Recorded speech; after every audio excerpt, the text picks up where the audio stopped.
What is the cocaine drip and why your nose drips with cocaine? The damage that it actually does to your nose and the permanent damage like to your nose, to your mouth, and even to your stomach. So the cocaine drip, what ends up happening is when you do a line of cocaine, it actually just shuts down all your blood vessels essentially. It does stop circulation to your nose. The only medical side to cocaine is that it actually stops nosebleeds. Now, when that hits, your nose dries out massively quick. Your nose now all of a sudden, because of the dry out, is now creating a drip to try and get the mucus back into the nose to actually coat the skin. Now, because it dries out and that is creating all those chemicals that are in the cocaine start to actually eat away at the mucous membrane. That's why you end up getting a deviated septum, which is a hole in your nose.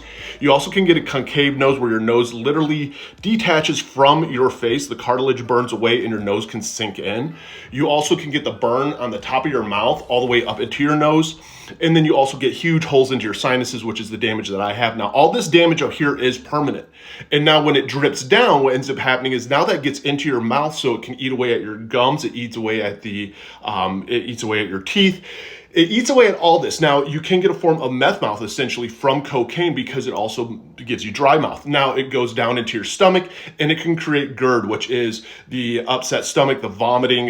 It's almost like ulcers and so forth in your stomach. So it actually damages so much of your body that you don't really realize when you're using cocaine. And yes, this is cocaine.